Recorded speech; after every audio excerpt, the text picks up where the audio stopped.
উত্তরপ্রদেশের লখনৌ শহরে নিযুক্ত আইএএস অফিসের বিবেক তিওয়ারির নাম পুরো জেলায় কঠোরতা এবং সততার জন্য পরিচিত ছিল।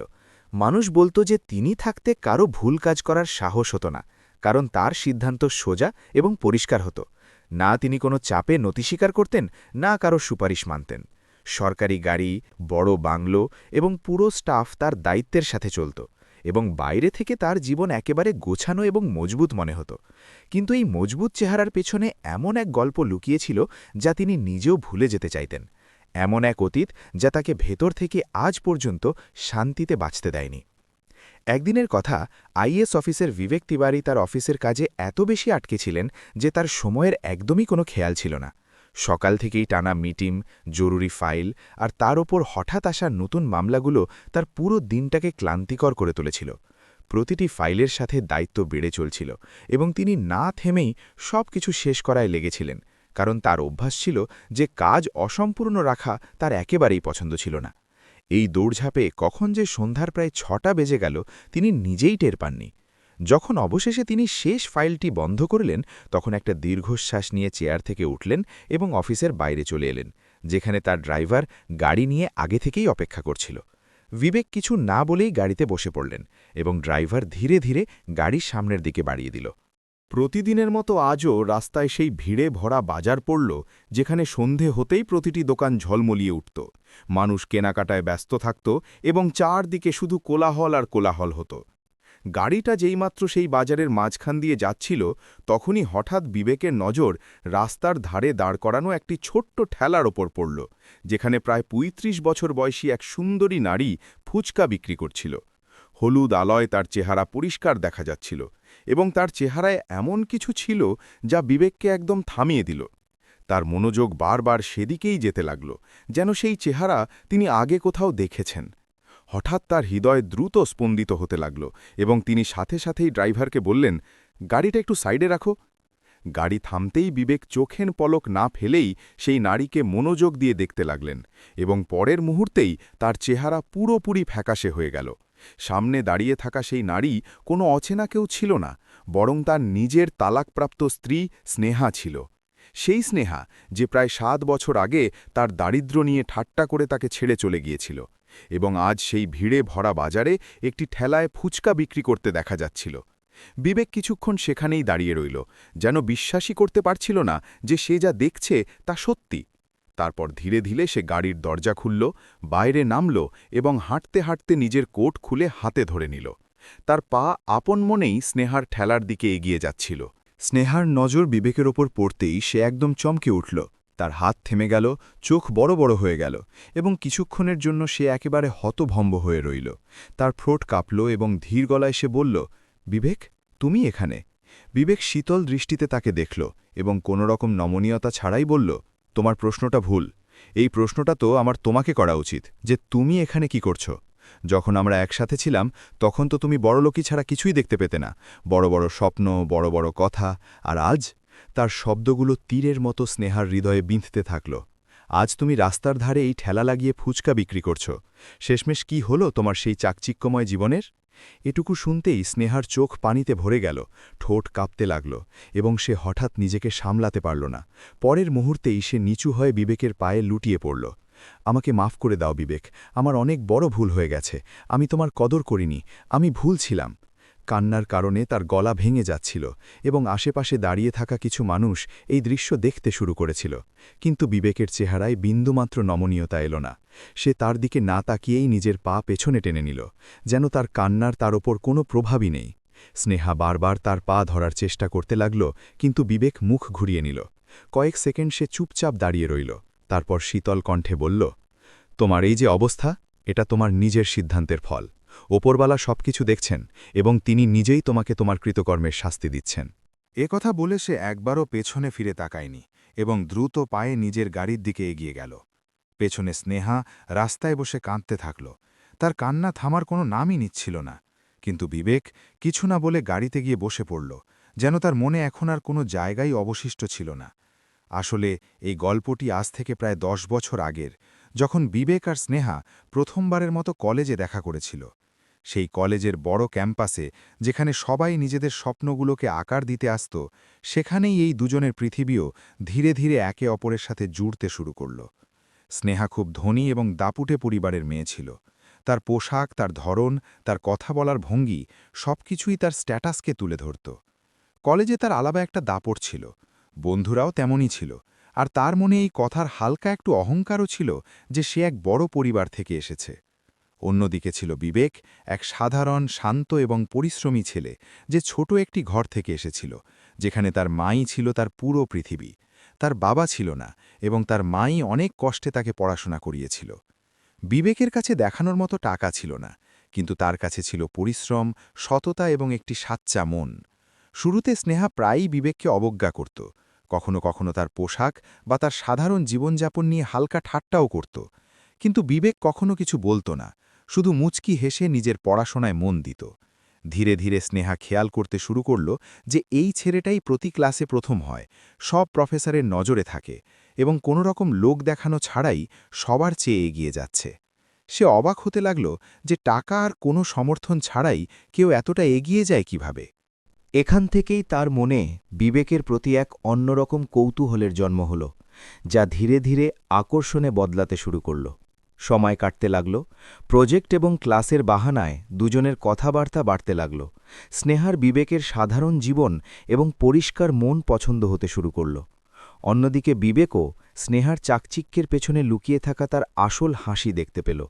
দুজন একেবারেই ভিন্ন জগৎ থেকে ছিল। একজনের কাছে সবকিছু ছিল আর অন্যজনের কাছে শুধু স্বপ্ন।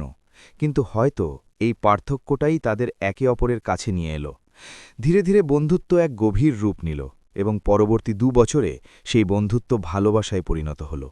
যখন কলেজ শেষ হবার সময় এলো, তখন দুজন তাদের সম্পর্ককে একটি নাম দেওয়ার সিদ্ধান্ত নিল।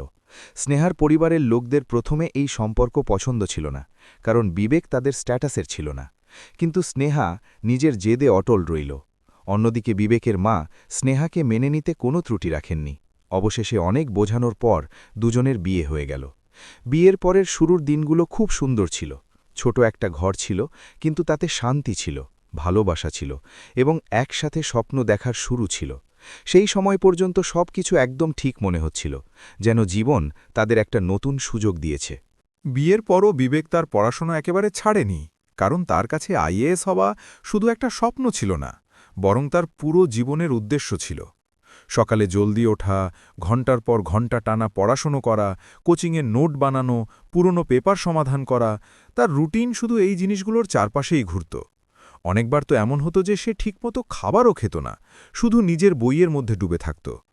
অন্যদিকে স্নেহা ছিল যে এমন এক পরিবেশ থেকে এসেছিল যেখানে প্রতিটি জিনিস সহজেই পাওয়া যেত, দামি কাপড়, আরামদায়ক জীবন, মানুষের সম্মান। বিয়ের পর যখন সেই ছোট ঘরে এলো, যেখানে প্রতিটি জিনিস সীমিত ছিল, তখন শুরুর দিকে সে নিজেকে বোঝানোর চেষ্টা করেছিল, কিন্তু ধীরে ধীরে তার ভেতরের অস্থিরতা বাড়তে লাগল। সে প্রায়ই বিবেককে বলত, কিছু কাজ কেন করছো না, একটু টাকা রোজগার করো, কতদিন এভাবে শুধু পড়তেই থাকবে। কিন্তু বিবেক প্রতিবার শান্ত স্বরে তাকে বোঝাত, আমি কোনো ছোটখাটো কাজ করে নিজের স্বপ্ন ছাড়তে পারি না।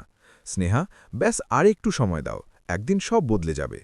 তার পুরো বিশ্বাস ছিল যে তার পরিশ্রম একদিন অবশ্যই রং আনবে, এবং সে তার স্ত্রীকে সেই সব খুশি দেবে যার সে অধিকারিণী। কিন্তু স্নেহার কাছে এই অপেক্ষা এখন বোঝা মনে হতে শুরু করেছিল। তার মনে হতো যে বিবেক শুধু কথাই বলে, বাস্তবে কিছুই করতে পারছে না। সময়ের সাথে তার স্বভাবও বদলাতে শুরু করল। যে স্নেহা আগে হাসি খুশি থাকত, এখন ছোট ছোট কথাই বিরক্ত হতে শুরু করেছিল।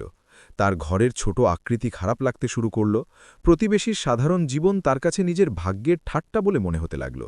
কখনো সে আয়নার সামনে দাঁড়িয়ে নিজেকে দেখত আর ভাবত যে সে এই জীবনের জন্য তৈরি হয়নি। ধীরে ধীরে সে বিবেকের থেকে দূরত্ব তৈরি করতে লাগল। তার সাথে কম কথা বলত, এবং যখনই কথা বলত তাতে খোঁটা বেশি থাকত, ভালোবাসা কম। বিবেক প্রতিবার তাকে মানানোর চেষ্টা করত। কখনো তার জন্য তার পছন্দের জিনিস নিয়ে আসত, কখনো তাকে বাইরে ঘুরতে নিয়ে যাওয়ার কথা বলত। কিন্তু স্নেহার মনে এখন আর সেই ব্যাপার ছিল না। সে প্রায়ই রাগের মাথায় বলত, তোমাকে দিয়ে কিচ্ছু হবে না বিবেক, তুমি শুধু বইয়ের মধ্যেই জীবন পার করে দেবে, না টাকা কামাতে পারবে, না আমাকে সেই জীবন দিতে পারবে যা আমি চাই। তার এই কথাগুলো সোজাসুজি বিবেকের মনে বিঁধত, কিন্তু তবুও সে চুপ থাকত, কারণ সে তার সাথে তর্ক করতে চাইত না। অনেক রাত এমন হতো যখন বিবেক পড়তে পড়তে ক্লান্ত হয়ে ঘুমিয়ে পড়ত এবং স্নেহা এক কোণায় বসে নিজের অপূর্ণ স্বপ্নের কথা ভাবতে থাকত। দুজনে এক ঘরে থেকেও যেন দুই আলাদা পৃথিবীতে বাঁচছিল। একজন নিজের স্বপ্নের জন্য লড়াই করছিল এবং অন্যজন সেই স্বপ্নগুলোর উপর থেকে বিশ্বাস হারাচ্ছিল। বিবেকের জন্য এই সব কিছু সহ্য করা সহজ ছিল না, কিন্তু সে কখনো হার মানেনি। সে স্থির করে নিয়েছিল যে যাই হয়ে যাক না কেন সে নিজের পথ থেকে সরবে না। তার বিশ্বাস ছিল যে একদিন তার পরিশ্রম তাকে সেই জায়গায় নিশ্চয়ই নিয়ে যাবে যেখান থেকে সে সবকিছু বদলে ফেলতে পারবে। কিন্তু সেই সময় পর্যন্ত স্নেহার ধৈর্য প্রায় শেষ হয়ে গিয়েছিল এবং তার কথাগুলো এখন শুধু খোঁটাই ছিল না, বরং বিবেকের আত্মবিশ্বাস ভাঙার অস্ত্রে পরিণত হচ্ছিল। ধীরে ধীরে সময় কাটতে লাগল এবং যেমন যেমন বিবেকের আইএএস পরীক্ষা কাছে আসতে লাগল তেমন তেমন বাড়ির পরিবেশ আরও বেশি উত্তেজনাপূর্ণ হতে লাগল। যেখানে একদিকে বিবেক তার পুরো শক্তি এবং মনোযোগ পড়াশোনায় লাগাচ্ছিল, অন্যদিকে স্নেহার আচরণ দিন দিন আরও কঠোর হয়ে উঠছিল। এখন সে ছোট ছোট কথাতেও তার সাথে ঝগড়া করত, কখনো টাকা নিয়ে ঝগড়া করত, তো কখনো তার পড়াশোনাকেই বেকার বলে আখ্যা দিত। কতদিন এই বইয়ের মধ্যে মাথা গুজে রাখবে, কিছু কামাই করে দেখাও, এমন কথা এখন রোজকার বিষয় হয়ে গিয়েছিল। বিবেক প্রতিবার তাকে শান্তিতে বোঝানোর চেষ্টা করত। ব্যাস, এটাই শেষ সুযোগ স্নেহা, এবার যদি সব ঠিক থাকে তাহলে আমাদের জীবন বদলে যাবে। কিন্তু স্নেহার কাছে এখন এই কথাগুলো শুধু অজুহাত বলে মনে হচ্ছিল। এরই মাঝে নিজের শখ এবং ইচ্ছা পূরণ করতে স্নেহা ধীরে ধীরে এক ভুল পথে পা বাড়াতে শুরু করল। তার পরিচয় এক বড়লোক মানুষের সাথে হল, যার টাকা ছিল, লোক দেখানোতে বড় এবং কথায় মিষ্টি ছিল। সে স্নেহাকে সেই সবই দেখালো যা তার আকাঙ্ক্ষা ছিল: দামি কাপড়, গয়না, ঘোরাঘুরি এবং এক অন্যরকম জীবন। স্নেহাও তার কথায় মজে গেল এবং ধীরে ধীরে তার সাথে সময় কাটাতে শুরু করল। এই সম্পর্কটা সত্যিকারের ভালোবাসার ছিল না, বরং একটা লোক দেখানো আর প্রয়োজনের সম্পর্ক ছিল, যেখানে ওই লোকটা নিজের সময় কাটাচ্ছিল আর স্নেহা নিজের অপূর্ণ শখ পূরণ করছিল। কিছুদিন পর্যন্ত দুজন এভাবেই দেখা করতে লাগল, ঘুরতে লাগল, এবং স্নেহার মনে হতে লাগল যে সে সেই জীবনই পেয়ে গেছে যা সে চাইত। ওদিকে বিবেক নিজের জগতেই ছিল, সেই সবকিছুর একটু আঁচও পায়নি। কিন্তু সময়ের সাথে সে একটা পরিবর্তন বুঝতে পারল। যে স্নেহা আগে রোজ টাকা নিয়ে ঝগড়া করত, এখন হঠাৎ চুপ থাকতে শুরু করেছে। না কোনো দাবি, না কোনো অভিযোগ। শুরুতে তার মনে হলো হয়তো এখন সে বুঝতে শিখেছে, কিন্তু তারপর তার নজর সেই সব জিনিসের ওপর পড়ল যা আগে কখনো বাড়িতে ছিল না। নতুন শাড়ি, দামি কানের দুল, সোনার চড়ি, এসব দেখে তার মনে প্রশ্ন জাগতে শুরু করল। একদিন সে সিদ্ধান্ত নিল যে এবার তাকে স্নেহার সাথে পরিষ্কারভাবে কথা বলতে হবে। সে তার সামনে বসল এবং শান্ত স্বরে জিজ্ঞেস করল, স্নেহা, এই সব জিনিস, এই নতুন শাড়ি, এই গয়না, এসব কোথা থেকে আসছে? আমি তো তোমাকে এত টাকা দিইনি। তার প্রশ্নে সন্দেহ কম, ব্যথা বেশি ছিল। কিন্তু স্নেহার এই প্রশ্ন শুনতেই রাগ হয়ে গেল। সে উঁচু গলায় বলল, তোমার কি দরকার? যখন আমি তোমাকে বলেছিলাম টাকা কামিয়ে আনো, তখন তুমি তোমার পড়াশোনায় ব্যস্ত ছিলে। এখন যদি আমি নিজের জন্য কিছু করে থাকি, তবে তোমার কি সমস্যা? তার কথার মধ্যে স্পষ্ট বিরক্তি ছিল এবং সে প্রতিটি প্রশ্ন এড়িয়ে যাওয়ার চেষ্টা করছিল। দুজনের মধ্যে তর্ক শুরু হয়ে গেল, গলার আওয়াজ উঁচু হয়ে গেল, পুরনো খোঁটাগুলো আবার বাইরে আসতে শুরু করল। বিবেক বারবার শান্ত থেকে কথা বুঝতে চাইছিল, কিন্তু স্নেহা প্রতিবার কথা ঘুরিয়ে দিত এবং শেষমেশ তাকেই ভুল প্রমাণ করতে লাগত। অনেকক্ষণ ধরে এই ঝগড়া চলতে থাকল, কিন্তু তারপর হঠাৎ বিবেক চুপ হয়ে গেল। সে কিছু বলল না, শুধু স্নেহাকে দেখল এমন এক দৃষ্টিতে যাতে প্রশ্নও ছিল আর উত্তরও। আসলে এখন সে সবকিছু বুঝতে পারছিল। কিছু না বলেই তার উপলব্ধি হয়ে গিয়েছিল যে স্নেহা অন্য কারো সাথে যুক্ত হয়ে গেছে, অন্য কোনো পুরুষের সাথে, যেখান থেকে এই সব জিনিস আসছিল। এই সত্যি তাকে ভেতর থেকে ভেঙে দিচ্ছিল, কিন্তু সে তবুও কোনো হট্টগোল করল না। হয়তো এই কারণেই যে তার সামনে তার সবচেয়ে বড় স্বপ্ন দাঁড়িয়েছিল, আইএএস হওয়ার স্বপ্ন। সে চুপচাপ নিজের আবেগগুলোকে দমিয়ে নিল এবং কিছু না বলেই ফিরে নিজের বইয়ের দিকে চলে গেল। সেই দিনের পর বিবেক স্নেহার সাথে তর্ক করা প্রায় ছেড়েই দিল। সে বাড়িতে থেকেও যেন তার থেকে দূরে সরে গিয়েছিল। এখন তার পুরো মনোযোগ শুধু পড়াশোনার উপর ছিল, কিন্তু মনের ভেতরের যে ব্যথা ছিল তা প্রতিদিন তাকে ভেতর ভেতর কুড়ে কুড়ে খাচ্ছিল। সে সবকিছু জানত, কিন্তু সে কিছু বলেনি, কারণ এখন তার কাছে হারানোর মতো আর কিছুই অবশিষ্ট ছিল না, তার সেই শেষ স্বপ্নটি ছাড়া, যা সে যে কোনো মূল্যে পূরণ করতে চাইত। এসব সত্ত্বেও বিবেকের মনে একটা কথা বারবার উঠছিল। আসলে সেই লোকটা কে, যার কারণে স্নেহা এতটা বদলে গেছে? সত্যি জানার জন্য সে চুপচাপ স্নেহার ওপর নজর রাখতে শুরু করল। সে কিছু বলতো না, শুধু তার হাবভাব, তার আসা যাওয়ার সময়, তার প্রতিটি ছোট বড় কথার দিকে নজর দিতে লাগল। একদিন সে দেখল যে স্নেহা বাড়ি থেকে সেজেগুজে বের হল এবং কিছুটা দূরে গিয়ে একটি গাড়ির কাছে দাঁড়াল, যেখানে একজন অচেনা লোক আগে থেকেই দাঁড়িয়েছিল। দুজনের মধ্যে কথা হলো, তারপর সে ওই গাড়িতে বসেই চলে গেল। সেই মুহূর্তে বিবেকের হৃদয়কে যেন কেউ শক্ত করে আঁকড়ে ধরেছিল। সে হট্টগোল না করে শান্তভাবে ওই লোকটির সম্পর্কে খোঁজ নিতে শুরু করল। একটু তদন্তের পর সে জানতে পারল যে ওই লোকটি খুব বড় লোক, বড় বড় ব্যবসার সাথে যুক্ত। কিন্তু তার সম্পর্কে এটাও প্রচলিত ছিল যে সে মেয়েদের সাথে শুধু সময় কাটায়, কারো সাথে কোনো সত্যিকারের সম্পর্ক রাখে না।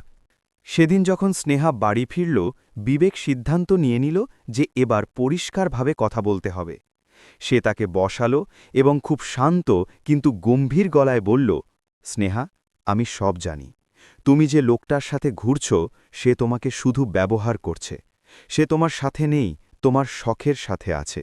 আর তুমি আমাকে ধোঁকা দিচ্ছ। স্নেহা প্রথমে চমকে উঠল, কিন্তু তারপর তার চেহারায় রাগ ফুটে উঠল। বিবেক এরপর বলল, আমি আজও তোমাকে সেটাই বলছি। আমার ওপর ভরসা রাখো, আমরা একদিন নিশ্চয়ই সফল হব, বড়লোক হব। কিন্তু তুমি যা করছো তা ভুল। এই ছোট ছোট কথার জন্য লড়াই করা, অন্য পুরুষদের সাথে ঘুরে বেড়ানো, এই পথ তোমাকে কোথাও নিয়ে যাবে না। এটুকু শুনতেই স্নেহার রাগ ফেটে পড়ল। ব্যাস করো বিবেক, সে উঁচু গলায় বলল। আমার তোমার এই বড় বড় কথা আর শুনতে হবে না। কবে থেকে শুনছি যে একদিন সব ঠিক হয়ে যাবে, কিন্তু কবে? তোমাকে দিয়ে কিছু হবে না, তুমি শুধু স্বপ্নই দেখতে থেকে যাবে, আর আমি এভাবেই জীবন নষ্ট করতে থাকি। তার কথাগুলো এখন আরও বেশি কুটু হয়ে উঠেছিল। বিবেক তাকে বোঝানোর চেষ্টা করল, স্নেহা, আমি তো তোমার জন্যই এই সব করছি, তুমি কেন বুঝতে পারছো না? কিন্তু এখন কথা বোঝানোর চেয়ে অনেক দূর চলে গিয়েছিল। স্নেহা পরিষ্কার শব্দে বলে দিল, আমি আর তোমার সাথে থাকতে চাই না। আমি ক্লান্ত হয়ে গেছি এই জীবন থেকে। আমি ওই লোকটার সাথে থেকে নেব, অন্তত সে আমাকে ওইসব দিতে পারবে যা তুমি কখনোই দিতে পারবে না। এ কথা শুনতেই বিবেকের পায়ের তলার মাটি সরে গেল, কিন্তু তবুও সে নিজেকে সামলাল। সে শেষবারের মতো বলল, তুমি যা করছো তা একদিন তোমার জন্য খুব ভারী পড়বে। কিন্তু স্নেহা এখন কিছু শুনতেই রাজি ছিল না। কথা এতই বেড়ে গেল যে দুজনের মধ্যে রোজ ঝগড়া হতে শুরু করল। কখনো চিৎকার করা, কখনো অভিযোগ করা, কখনো পুরনো কথা তুলে আনা। যে ঘরটা একসময় ভালোবাসায় ভরা ছিল তা এখন রোজকার এক যুদ্ধের ময়দান হয়ে গিয়েছিল। অবশেষে একদিন স্নেহা পরিষ্কার কথায় তালাকের কথা রাখল। বিবেক কিছুক্ষণ চুপ রইল, যেন ভেতর ভেতর সবকিছু ভেঙে চুরমার হয়ে যাচ্ছিল, কিন্তু সেও এখন বাধ্য হয়ে হ্যাঁ বলে দিল। কিছু সময় পরেই দুজনের পথ চিরদিনের জন্য আলাদা হয়ে গেল। একটা সম্পর্ক যা কখনো ভালোবাসা দিয়ে শুরু হয়েছিল তা এখন কাগজের একটা টুকরোর উপর শেষ হয়ে গিয়েছিল। স্নেহা তার সিদ্ধান্ত নিয়ে সামনে এগিয়ে গেল, আর বিবেক, সে শুধু তার ভাঙার হৃদয় আর অপূর্ণ আবেগ নিয়ে দাঁড়িয়ে রইল। কিন্তু তার ভেতরে এখনও একটি জেদি বেঁচে ছিল, নিজের স্বপ্ন পূরণ করার। তালাকের পর বিবেকের জীবন যেন একেবারে বদলে গিয়েছিল। বাড়ি ওটাই ছিল, ঘরগুলোও একই ছিল, কিন্তু এখন প্রতিটা জিনিসে একটা শূন্যতা ছিল, একটা নিস্তব্ধতা যা তাকে প্রতি মুহূর্তে স্নেহার কথা মনে করিয়ে দিত। সে চাইলেও তাকে ভুলতে পারছিল না, কারণ সে স্নেহার সাথে শুধু সম্পর্ক রাখেনি, বরং সত্যিকারের ভালোবাসা বেসেছিল। তার সাথে কাটানো প্রতিটি ছোট বড় মুহূর্ত, প্রতিটি হাসি, প্রতিটি ঝগড়া, সবকিছুই তার মনের কোনো গভীর জায়গায় বাসা বেঁধেছিল। অনেকবার সে বই খুলে বসত, কিন্তু শব্দের মাঝে স্নেহার চেহারা ভেসে উঠত। তবুও সে নিজেকে সামলাল। সে স্থির করল যে এখন তার জীবনের একটাই লক্ষ্য, আইএএস হওয়া, এবং সেটির ভরসাতেই সে তার ভাঙা হৃদয়কে সামলাতে শুরু করল। ধীরে ধীরে সে নিজেকে পুরোপুরি পড়াশোনায় সঁপে দিল। এখন তার কাছে দিন আর রাতের কোনো পার্থক্য ছিল না, শুধু বই ছিল, নোটস ছিল, আর তার স্বপ্ন ছিল। সে তার যন্ত্রণাকে তার শক্তিতে পরিণত করেছিল। যখনই তার স্নেহার কথা মনে পড়ত, সে আরও বেশি পরিশ্রম করতে শুরু করত, যেন সে নিজেকে প্রমাণ করতে চাইত যে সে দুর্বল নয়। সময় এভাবেই কাটতে লাগল, এবং অবশেষে সেই দিনটি চলে এলো যার জন্য সে বছরের পর বছর অপেক্ষা করেছিল, আইএএস পরীক্ষার দিন। বিবেক পূর্ণ আত্মবিশ্বাসের সাথে পরীক্ষা দিতে গেল। তার ভেতরে এক অদ্ভুত শান্তি ছিল, যেন সে তার পুরো প্রস্তুতি নিয়ে নিয়েছে এবং এখন তার নিজের ওপর পুরো ভরসা আছে। সে পেপার খুব ভালোভাবে দিল এবং বাইরে বেরোনোর সময় তার চেহারায় সন্তুষ্টি পরিষ্কার দেখা যাচ্ছিল। কয়েক মাস পর যখন রেজাল্ট বেরোল, তখন তার হৃদয় দ্রুত স্পন্দিত হতে লাগল। সে কাঁপা কাঁপা হাতে নিজের রোল নাম্বার খুঁজল এবং পরের মুহূর্তেই তার চোখ ভিজে গেল। তার নাম লিস্টে ছিল। সে প্রথম বড় বাধাই পার করে ফেলেছিল, কিন্তু পথচলা এখানেই শেষ হয়নি। এরপর ইন্টারভিউয়ের প্রস্তুতি শুরু হলো। এখন তাকে শুধু বইয়ের নয়, বরং তার ব্যক্তিত্বেরও পরীক্ষা দিতে হবে।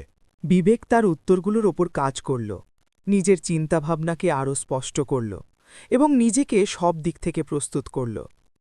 ইন্টারভিউয়ের দিন যখন সে বোর্ডের সামনে বসল, তখন সে পূর্ণ আত্মবিশ্বাসের সাথে প্রতিটি প্রশ্নের উত্তর দিল।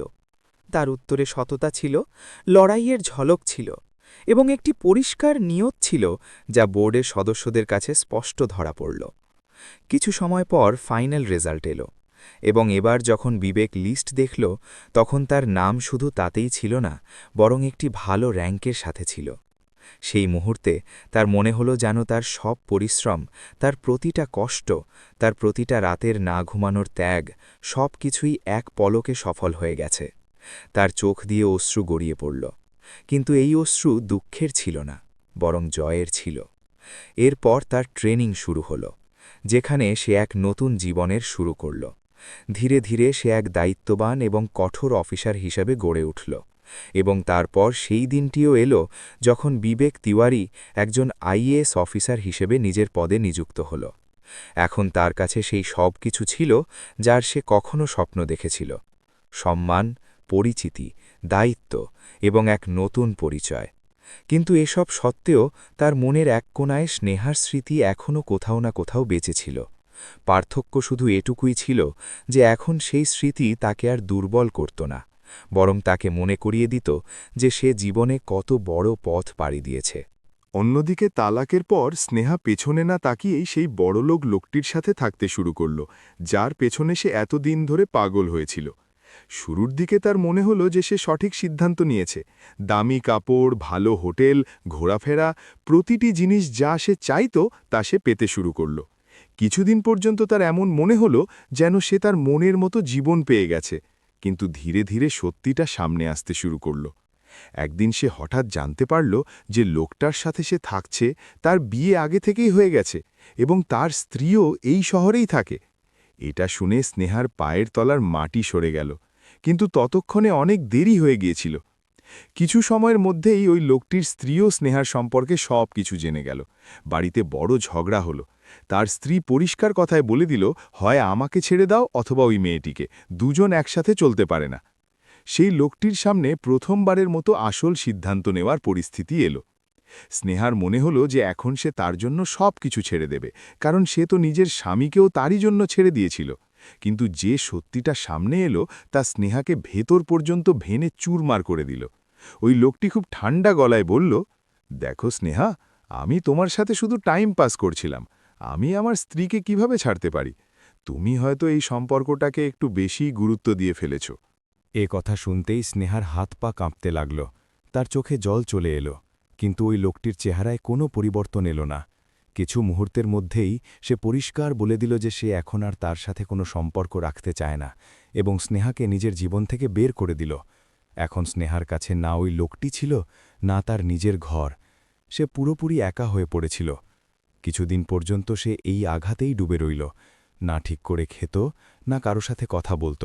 শুধু একটাই প্রশ্ন তার মনে ঘুরপাক খেত যে সে নিজের জীবনের সাথে এমন কেন করল। ধীরে ধীরে যখন তার একটু হুঁশ এলো, তখন তার একটাই আশ্রয়ের কথা মনে পড়ল, তার বাবার বাড়ি। সে ভাবল যে বাবা তো এখনও বেঁচে আছেন, হয়তো তিনি আমাকে বুঝবেন, আমাকে আপন করে নেবেন। এই আশাতেই সে তার বাবার বাড়ির দিকে রওনা হল। সারা রাস্তা তার মনে ভয়, লজ্জা এবং অনুশোচনা একসাথে উথলে উঠতে থাকল। প্রতিটি পদক্ষেপে তার নিজের সিদ্ধান্তগুলোর কথা মনে পড়ছিল, কিন্তু এখন ফিরে যাওয়ার কোনো পথ ছিল না।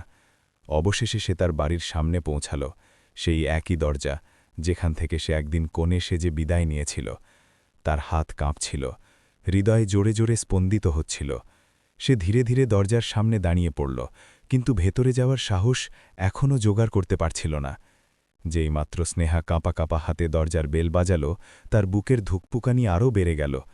কিছু মুহূর্ত পরই ভেতর থেকে পায়ের আওয়াজ এলো এবং দরজা খুলল। সামনে তার বাবা দাঁড়িয়েছিলেন। তিনি যেইমাত্র স্নেহাকে দেখলেন, তার চেহারা রাগে লাল হয়ে গেল। এক মুহূর্তের জন্য দুজনের চোখাচোখি হল। স্নেহার চোখে ছিল আশা আর ভয়, অন্যদিকে তার বাবার চোখে ছিল শুধু রাগ আর অপমান। কিছু না ভেবেই তিনি সাথে সাথে স্নেহাকে সজোরে এক চড় মারলেন। স্নেহা টলমল করে উঠল, তার চোখ থেকে জল গড়াতে লাগল, কিন্তু সে কিছু বলতেও পারল না। তার বাবা রাগে চিৎকার করে বললেন, তুই এখানে কি করতে এসেছিস?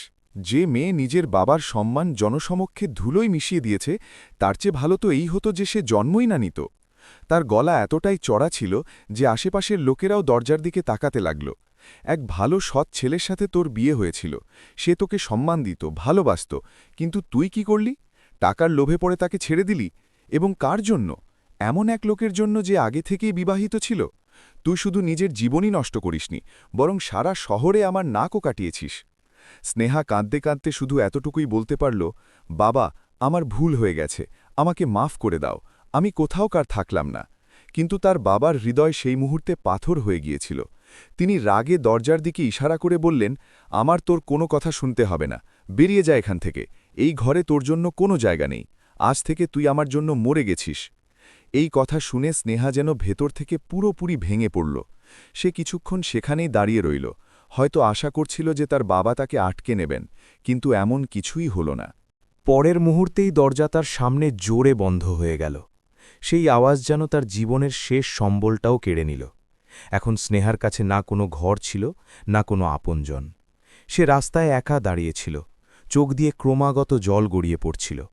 সে ধীরে ধীরে সেখান থেকে হাঁটতে লাগল, এটা না জেনেই যে এখন তাকে কোথায় যেতে হবে। কিছুদিন পর্যন্ত সে এদিক ওদিক থেকে জমানো টাকা খরচ করে নিজেকে সামলানোর চেষ্টা করল, কিন্তু সময় কারোর জন্য অপেক্ষা করে না।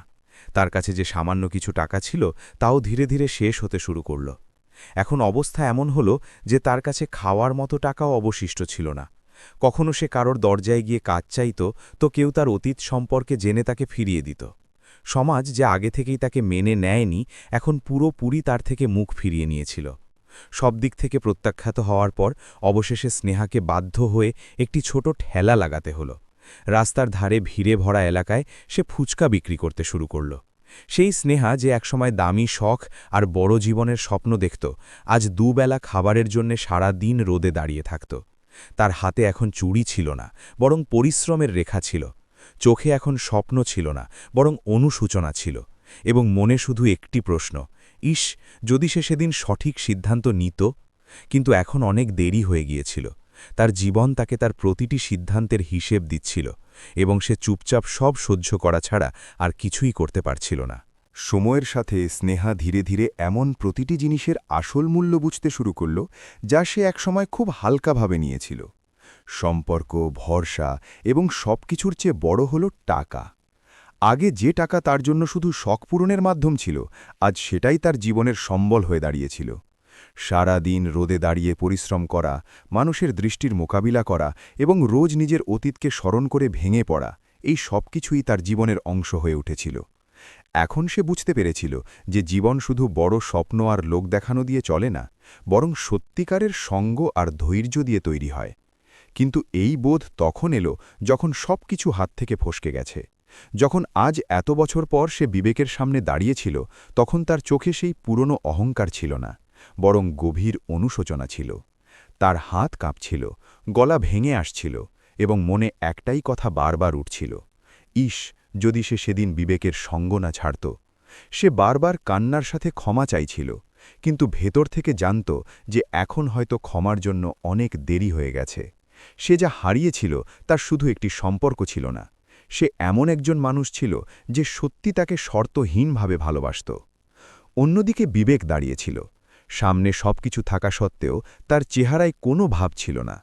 তার চোখে না রাগ ছিল, না কোনো নমনীয়তা, শুধু এক নিস্তব্ধতা ছিল, যেন সে তার হৃদয়কে আগে থেকেই পাথর বানিয়ে ফেলেছিল। সে স্নেহার কথা শুনেছিল ঠিকই, কিন্তু জবাবে কিছু বলল না। হয়তো তার কাছে বলার মতো এখন আর কিছুই অবশিষ্ট ছিল না। যা কিছু ছিল তা বহু বছর আগেই শেষ হয়ে গিয়েছিল। কিছুক্ষণের নীরবতার পর বিবেক ঘুরল এবং পেছনে না তাকিয়ে নিজের গাড়ির দিকে এগিয়ে গেল। তার পা ভারী ছিল ঠিকই, কিন্তু থামার মতো ছিল না। সে জানত যে যদি সে একবারও পেছনে ফিরে তাকায় তবে হয়তো তার হৃদয় আবার দুর্বল হয়ে পড়বে। তাই সে নিজেকে সামলাল এবং সোজা গাড়িতে গিয়ে বসে পড়ল। ড্রাইভার গাড়ি স্টার্ট করল এবং ধীরে ধীরে তা সেখান থেকে বের হতে লাগল।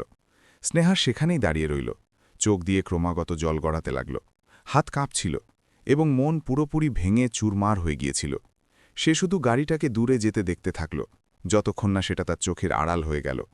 সেই মুহূর্তে তার পুরোপুরি উপলব্ধি হয়ে গেল যে সে কি হারিয়েছে। এমন এক মানুষ যে তার জন্যে সব কিছু করতে পারত, এবং এমন এক জীবন যা হয়তো আজ অন্য রকমই কিছু হতো। এখন তার কাছে না কোনো আশা বেঁচে ছিল, না কোনো সম্বল, শুধু এক গভীর অনুশোচনা যা তাকে সারা জীবন কষ্ট দিতে থাকবে। রাস্তার ধারে সেই ঠেলা, সেই ভিড়, সেই শব্দগুলো, কিন্তু তার ভেতরে সব কিছু শূন্য হয়ে গিয়েছিল। এবং সেই দিনের পর স্নেহা প্রতিদিন সেই ঠেলাতেই দাঁড়িয়ে থাকত। কিন্তু এখন সে শুধু ফুচকা বিক্রি করত না, সে নিজের প্রতিটি সিদ্ধান্তের মূল্য চোকাচ্ছিল, চুপচাপ, কোনো অভিযোগ ছাড়াই। শেষে বন্ধুরা, এই গল্প শুধু বিবেক আর স্নেহার নয়, বরং আমাদের সবার জীবনের সাথে যুক্ত একটি শিক্ষা। একদিকে ছিল বিবেক, যে সত্যিকারের ভালোবাসা বেঁচেছে, ধৈর্য রেখেছে এবং নিজের স্বপ্নের জন্য সবকিছু সহ্য করে নিয়েছে। আর অন্যদিকে ছিল স্নেহা, যে তাড়াহুড়ো করে সিদ্ধান্ত নিয়েছে, টাকাকে সম্পর্কের ওপরে রেখেছে এবং শেষে সবকিছু হারিয়ে ফেলেছে। সময় দুজনকেই তাদের সিদ্ধান্তের ফলাফল দেখিয়ে দিয়েছে। একজন সফলতা এবং সম্মান পেয়েছে, আর অন্যজন অনুশোচনা এবং একাকিত্ব। কিন্তু এখন প্রশ্ন আপনাদের কাছে, বিবেক কি ঠিক করেছে? তার কি স্নেহাকে ক্ষমা করে দেওয়া উচিত ছিল, নাকি সে যা করেছে তা একেবারেই ঠিক ছিল? নিজের মতামত নিচে কমেন্টে অবশ্যই জানাবেন, কারণ আপনাদের চিন্তাভাবনাই এই গল্পকে সম্পূর্ণ করে। যদি আপনাদের এই গল্পটি পছন্দ হয়ে থাকে, হৃদয় ছুঁয়ে গিয়ে থাকে বা কিছু শিখিয়ে থাকে, তবে একে অবশ্যই লাইক করবেন, নিজের বন্ধুদের সাথে শেয়ার করবেন এবং এমন আরও আকর্ষণীয় ও শিক্ষণীয় গল্পের জন্য চ্যানেলটিকে সাবস্ক্রাইব করতে একদম ভুলবেন না। আপনাদের প্রতিটি সাপোর্ট আমাদের আরও ভালো গল্প আনার শক্তি যোগায়।